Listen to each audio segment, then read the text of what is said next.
then, welcome back to the channel. It's good to have you here. Thank you very much for tuning in. Please, if you've got a moment, do like and subscribe to the channel, because it helps me make sure that you've got content streaming to you or coming to you, at least notifications of such. And today I'm only going to be doing a very short video on the push button start switch for the Range Rover. Now, a common problem for these push button starts, and it's going to be very difficult for you to see this, but you'll see they crack. The little switch itself cracks. Now, you can buy new ones from Landrover, and they're all the money on the planet. They're like $300 or $400, I think, at least Canadian dollars. And you can buy some ones from China, which is what I did, and it came wrapped in this box here that you see, quite nicely wrapped. However, there was a bit of a problem, and the problem is that when you plug it in, Range Rover says that the switch is open circuit, which is unusually accurate for a Range Rover self-diagnostic thing. Normally it comes up with a code that you can't interpret, but this one quite clearly said engine start switch open circuit. Now, I should point out at this point that the switch actually does work, or did work. And so, despite having an operational switch, the computer doesn't like it, and I have a feeling it's to do with the way that the chip is sorted in this little bit here. But what I'm going to do is I'm going to put it onto the bench, and I'm going to show you how to take it apart, because it's actually only this little bit here that tends to crack. The switch itself, I mean, if the switch doesn't work, if it doesn't click, then you've got bigger problems. But if you're just wanting to replace this little thing, I'll show you how to replace it, and take all the switch apart and use your original Landrover gubbins, and then replace it with this much cheaper. I think I paid $25 for this switch, but I'll show you a bit of a difference. I'll move to GoPro, and then you can see what I'm talking about, and you'll be able understand what's going on, I suppose, and you'll see. I'll show you where differences are. Right, so here we have the switch unit as it came from China. Now, I should point out that I've already done the swap, because this part, this cover, this is the bit that breaks, and you can see that line in it there. This is the bit that breaks and fractures or pokes a hole in it or wears out altogether. The switch itself is relatively good. Now, you can see that this Chinese version is actually probably a Land Rover part that they've got. They might even make these in China, and so it has the casting on here which they've scraped off for whatever reason. And mine has come from China with marks here. Can you see? And that's been chewed up because they've obviously tried to get this out. So what I think they do is, I think they do replace this whole barrel and give you the switch back, a sort of thing, as it were, but a little bit chewed up, because I think they've been in it to replace this piece. So I'll just show you. Now, actually, before I carry on, what I will tell you is that having taken this apart fully, you might just be able to see that this prong here, this contact, second down on this side here, is actually bent. And when I pulled it apart, I did notice that this was mushed up against the bottom of the switch. So I have a feeling that what's happened is that they haven't made this properly, or when they've made this component, they damaged one of the prongs in the making of it, or testing of it, and I never noticed and put it in. And of course, I guess that's why mine threw that code. But as I said, the switch did operate properly, so apart from it throwing the code. So let me just show you how you take these apart. Obviously there's only one screw in it, so you just unscrew that screw, which you'll probably lose like I did. So we'll put this over there so I can lose it again, and then, much like they did, you're going to have to get these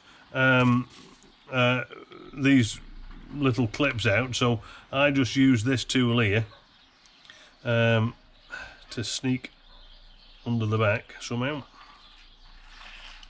like that, and then I have another one which will insert in there as well. These are quite tight, so they're a bit tricky. So I'll just pop that one out and let me get this one in here.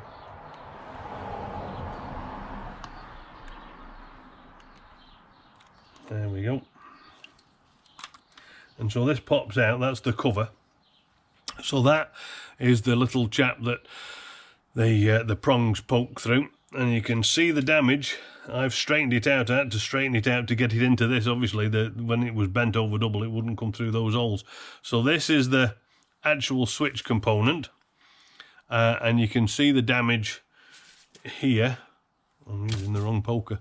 Here you can see the damage to this one sort of post.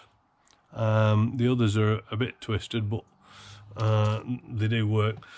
So double check that yours is all right. But you can see they've not been made very level. They sort of, I don't know whether this is a new part or not that they throw in, but anyway. So that's that. And then underneath it is a little rubber, a silicone rubber affair, and that fits properly on the front of the switch like that. I don't like touching those things, but there you go. That fits like that. So that's that component. Now, when you get inside, you can see that this little white affair, this white sleeve inside, this is the bit that you're going to need to take out if you want to just keep your genuine Land Rover switch. But you can see that it jingles up and down quite freely. Now, on the genuine ones, in these guides here, this one here, and then you've got one at the bottom, which I'll try and show you there, and then one there. They've got, the genuine one has a little bit of grease to stop it sort of jiggling about quite so much as that. I don't know that it does anything other than make it feel nicer, but anyway, that's something that Land Rover do that these ones don't. Okay, so I've been taking off this little switch pack. What you can now do is take something like this tool here, and you can flick out this black insert by just levering. You can see there's perhaps you can't, but there's a bit of a clip here that you just have to poke this in and twist it sideways and just with your thumb just offer it out like that, and it'll come out. And that leaves you with this whole system here. So we'll move that to that side. Once you've got this black barrel out, you'll be left with the white Chinese barrel, or the black one if it's yours, if it's the genuine Land Rover one. And then these clips around the outside kind of hold on this bevel. So again, you've just got to get your flathead screwdriver. I don't just have one handy, but flathead screwdriver or pick or whatever it is that you're going to use, just to pop this ring off, which will flirt into the middle of nowhere. And then, because this ring holds this button in, you'll be able to use these two, something like this, to slide down, and you'll see, perhaps on this white one, you'll see that there's a clip here and one on the other side. Now, on your black genuine Land Rover one, those clips will be almost impossible to see. It's too dark in there. But if you just pop this this little clip in, and you can just sort of prise out these little side clips here, and then with your finger just pop this out, and then out it comes like that. Now, when you get this part out, this is the bit that you want to change, perhaps from your Chinese import to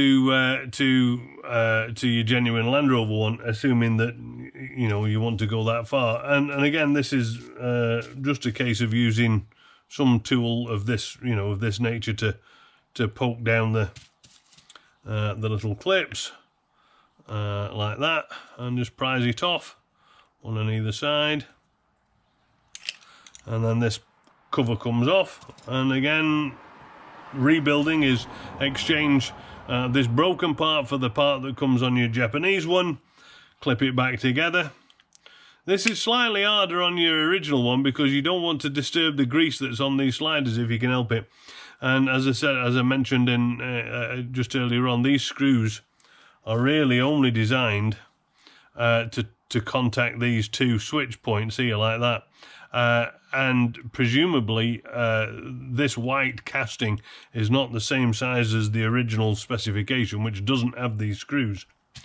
So once you've clipped your new shiny push button trigger on your original barrel, if that's the way you want to go, then you can go about inserting this unit back into this unit by means of sliding. Now it'll only go one way because these grooves here, if you wanted to keep this barrel, or you broke the barrel coming out, or perhaps you broke these clips, then you can make this do if you just put a little bit of silicone grease in these guides. But there is only one way it'll go, because this shape will only contact this shape in one aspect.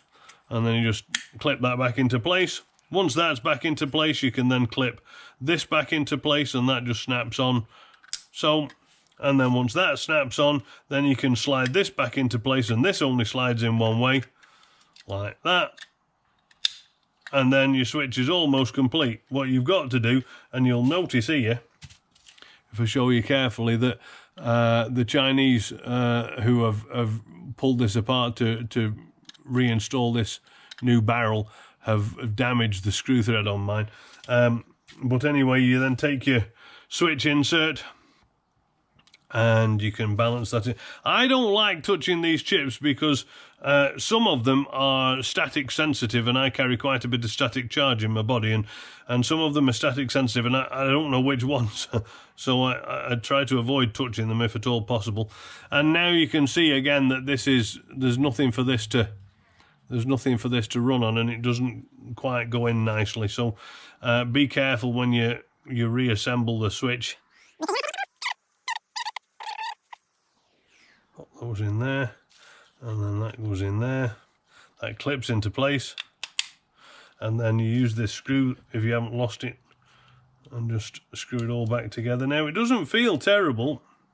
The circuit board's lack of security, or lack of falling onto a thing, doesn't feel terrible once it's sort of set into this assembly, but I'm still not a big fan of it. Anyway, there you go. That's how it is, and it feels, it feels all right when you operate it. The little, that white plastic barrel not having any grease in it doesn't really alter the tactility of the switch at all. But I mean, and like I said, it did work. At least mine did, apart from that one pin that was bent, which you can see here is still not terribly great. And so that's that. That's all there is to it. The mechanism of getting these out is actually, if you don't want to damage the leather that's around it, you've got these, you have these three sort of prongs. I don't know if they're green on the original, can't just remember now, but these three sort of prongs, and what I've got is I've got some of these rounded tools that I use to slide in through the back of through the leather. You just poke them in through the outside, and then you kind of just fish it out. But I have noticed with this particular thing, you actually needed two. So I used this one, and I used this one as well, which had this one as well, just to feed both in at the same time. And once I could flick it out a little bit, then I could take this one out and then get it underneath, or one of the other ones. Getting it out isn't actually that complicated, but you do have to make sure that these don't get caught on the leather when you sort of prise them out of the plastic or the metal in which they actually sit behind the leather, because they sort of come out of the first bit and then get caught on the leather, and if you pulled it out too quickly, I guess you'd damage leather on dashboard if you were just watching what you were doing. But anyway, there you are. That's as simple as it is, really. I think $28 I think I paid for this, and I have a feeling that the original, I might be wrong here, but I have a feeling that the original's about $300, and it might be $380 or something. But I did remember looking at it thinking it was an extortionate amount of money for what it was. But